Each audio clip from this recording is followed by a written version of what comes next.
Councillor Jones, you want a question? Sorry about that. The finance.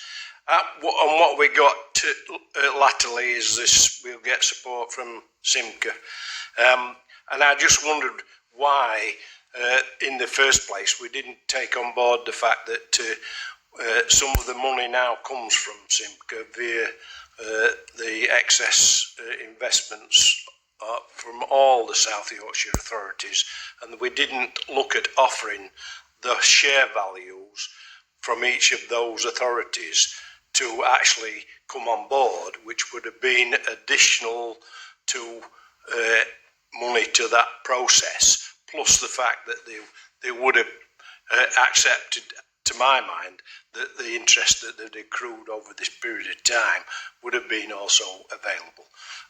I just a point that creating a single entity as a company doesn't, putting all the eggs in one basket doesn't seem right to me. It's a question that you may answer later, I don't know. I just feel as though that would have been ventured, and I've not had it ever mentioned at all. All I've heard is that other people are not interested. So take that point on board, please. I think I must say at this point in time, I've been involved in this process with Christian and obviously from aspects of the officers. I have confidence in what I'm being faced with, but latterly I wasn't told that we were forming a company. While the mayor's here, I'm just saying this. Take people with you. Take people with you. Don't put obstacles that we're not quite sure of in front of us, and so we can understand it. And that's why we sat it. That's why we actually called an extraordinary meeting, which is obviously not part of the process. We wanted all councillors to be aware of the issues that we face. But in real terms, it's those small things that get probably forgotten and not related to give us the confidence, not us, but councillors the confidence, because they're going to make the final decision. Thank you for that. I mean, we've got a question that talks about risks, so obviously we'll take that into consideration. Councillor Khan, you've got a question about the timescale? Yeah, just a quick one about why the timescales have been so tight and why we've had to move in the way we have. Thank you. As I alluded in my opening remarks, if you look at the timetable, we've been going at this. I think because it's always good to look back. Our first report to full council was on the 17th of November 22, and we've taken 7 reports since that point. So it might feel that it's tight, but it has been going on for some time. And in particular, I just, as part of my little sort of preparation for this, I looked back at the Rule 16 report that was signed on the 20th of March last year. And at that point in time, what it did is it communicated to decision makers that we were entering into a fundamental lease, and they also set out the funding arrangements in order to authorise those.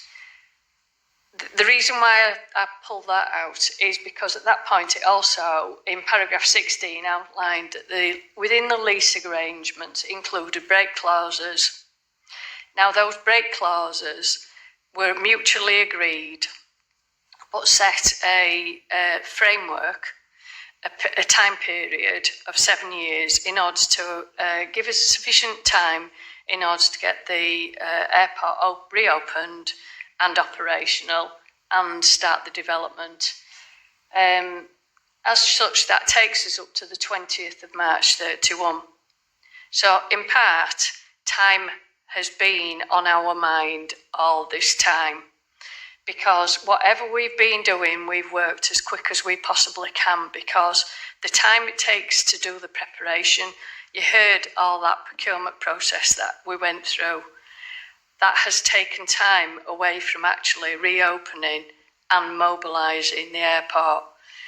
we need as much time to do that in order to achieve passengers, freight activity, and the development activity that Christian referenced as part of the wider Gateway East development. So we can't dawdle. We've had to keep going at pace, and this has meant that things have got so in when Faye was describing what happened in relation to the finances, we went down those different opportunities as much as we could, but then we had to make a clinical decision.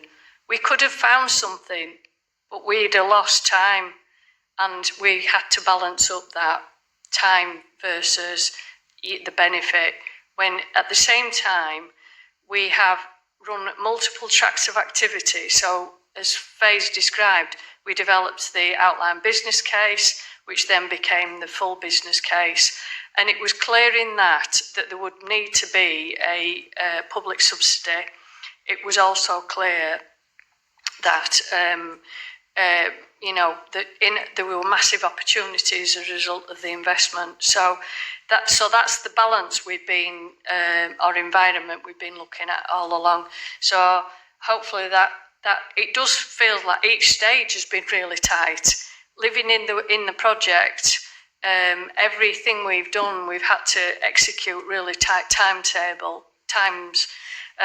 to matters, because each part of those procurement exercises, our advisors were saying, this could take you years, and we've gone like, no, we ain't got years, we've got to get on with this.